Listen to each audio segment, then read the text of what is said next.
શ્રી રામ અંબાગુડિયા. હું પ્રતીકસિંહ શાહ ધાનોરમાં રહું છું. અમે દાણુથી વાપી ગયા હતા ફરવા અને કામથી. તો જ્યારે દાણુથી નીકળ્યા ત્યારે રસ્તામાં વરસાદ હતો, થોડો વરસાદ હતો. અમે કીધું કઈ વાંધો નહીં આવશે, વરસાદ છે, વરસાદ સીઝન છે, વરસાદ આવવાનો છે કરીને અમે ગયા, વાપી પહોંચી ગયા, ફરી લીધું, અમારું કામ થઈ ગયું. રસ્તામાંથી વાપીથી રિટર્ન થયા અમે. તો વાપીથી જેવા અમે નીકળ્યા ત્યારે એટલો જોરથી વરસાદ હતો કે રસ્તામાં કઈ આગળ પાછળ કઈ દેખાતું જ નહોતું આપણને. પણ આપણે આસ્તે આસ્તે ગાડી ચલાવી.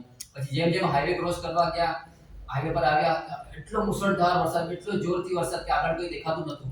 કે આપણે આગળ 5 મીટર અંતર પર કે 5 કિલોમીટર પર કે 5 ફૂટ પર શું છે આપણને કઈ ખબર ન પડે, એટલો વરસાદ હતો.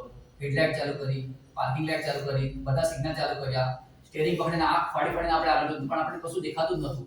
પછી બાપુને પ્રાર્થના કરી, બાપુ હવે તમે જ અમને આ મુસીબતમાંથી બહાર કાઢો, તમે વરસાદ ઓછો કરો કે અમે સુખરૂપ ઘરે પહોંચીએ.